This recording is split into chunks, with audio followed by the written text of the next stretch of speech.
Hello everyone, I am Jyoti Jha. Welcome to NCERT the mind. तो आज मैं आपको पढ़ाने जा रही हूँ क्लास 6 की हिंदी बुक बसंत, चैप्टर 4 चांद से थोड़ी सी गप्पें। तो अगर आपने मेरा चैनल सब्सक्राइब नहीं किया है तो आप सबसे पहले मेरे चैनल एनसीईआरटी द माइंड को सब्सक्राइब कीजिए, लाइक कीजिए और बेल आइकन ज़रूर दबा दीजिए ताकि एनसीईआरटी से रिलेटेड जितने भी वीडियोज़ हैं वो आपके पास सबसे पहले पहुँचे।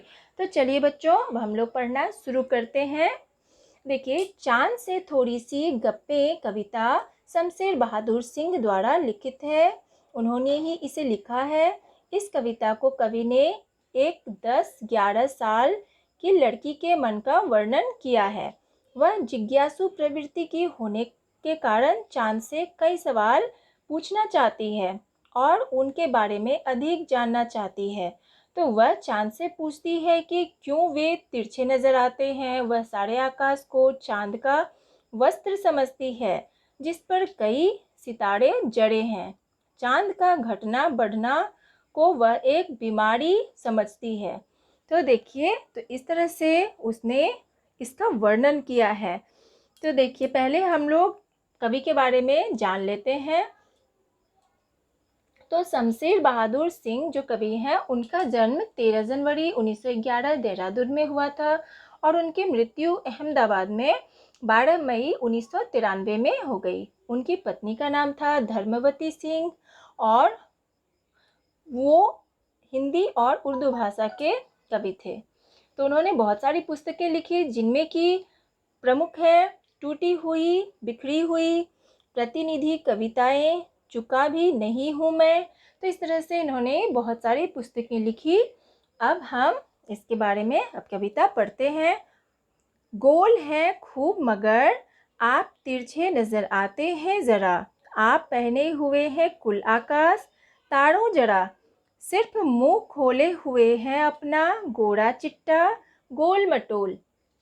तो देखिए बच्चों, इस काव्यांश में बच्ची चांद को देखकर कहती है कि वह बहुत गोल है पर तिरछे नजर आते हैं।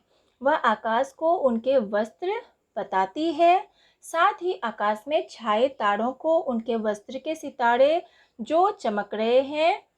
चांद को चांद का सारा शरीर वस्त्र से ढका है, केवल चांद का गोरा चिट्टा गोल मुंह ही दिखाई देता है।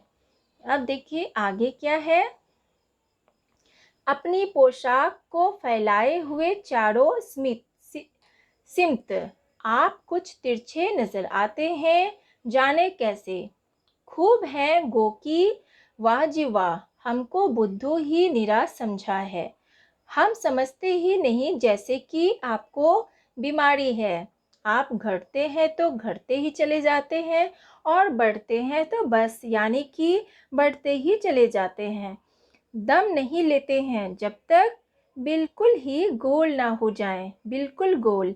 यह मर्ज आपका अच्छा ही नहीं होने में आता है। तो देखिए इस पंक्ति में कवि क्या कहते हैं।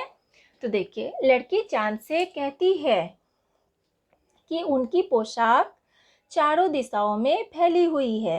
लड़की कहती है वे उसे कम अक्ल नहीं समझे, उसे पता है कि चांद को बीमारी है। जब वे घटते हैं तो वे लगातार घटते चले जाते हैं और बढ़ते हैं तो बढ़कर पूरे गोल मटोल हो जाते हैं। चांद की यह बीमारी उनसे ठीक नहीं हो रही है। तो इस तरह से इस कविता में यही कहा जा रहा है। ये लड़की सोच में पड़ जाती है। तो मैं इस कविता को एक बार फिर से दोहरा देती हूँ। तो देखिए, 10-11 साल की एक लड़की है जो ये कविता में क्या क्या बोल रही है। देखिए, गोल है खूब मगर आप तिरछे नजर आते हैं ज़रा, आप पहने हुए हैं कुल आकाश तारों जरा, सिर्फ मुंह खोले हुए हैं अपना गोरा चिट्टा गोल मटोल। अपनी पोशाक को फैलाए हुए चारों सिमत आप कुछ तिरछे नजर आते हैं, जाने कैसे। खूब है गो की वाह जी वाह, हमको बुद्धू ही निरा समझा है। हम समझते ही नहीं जैसे कि आपको बीमारी है। आप घटते हैं तो घटते ही चले जाते हैं और बढ़ते हैं तो बस यानी कि बढ़ते ही चले जाते हैं। दम नहीं लेते हैं जब तक बिल्कुल गोल ना हो जाए, बिल्कुल गोल।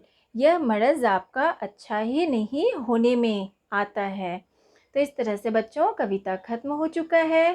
तो आप इस कविता को अच्छे से पढ़िए, याद कीजिए और इसका जो भावार्थ है उसे भी समझने की कोशिश कीजिए कि क्या कहा जा रहा है। तो अब मैं इसका जो प्रश्न उत्तर है वो आपको अगले वीडियो में बताऊंगी। तब तक के लिए bye, take care, thanks to watch my video.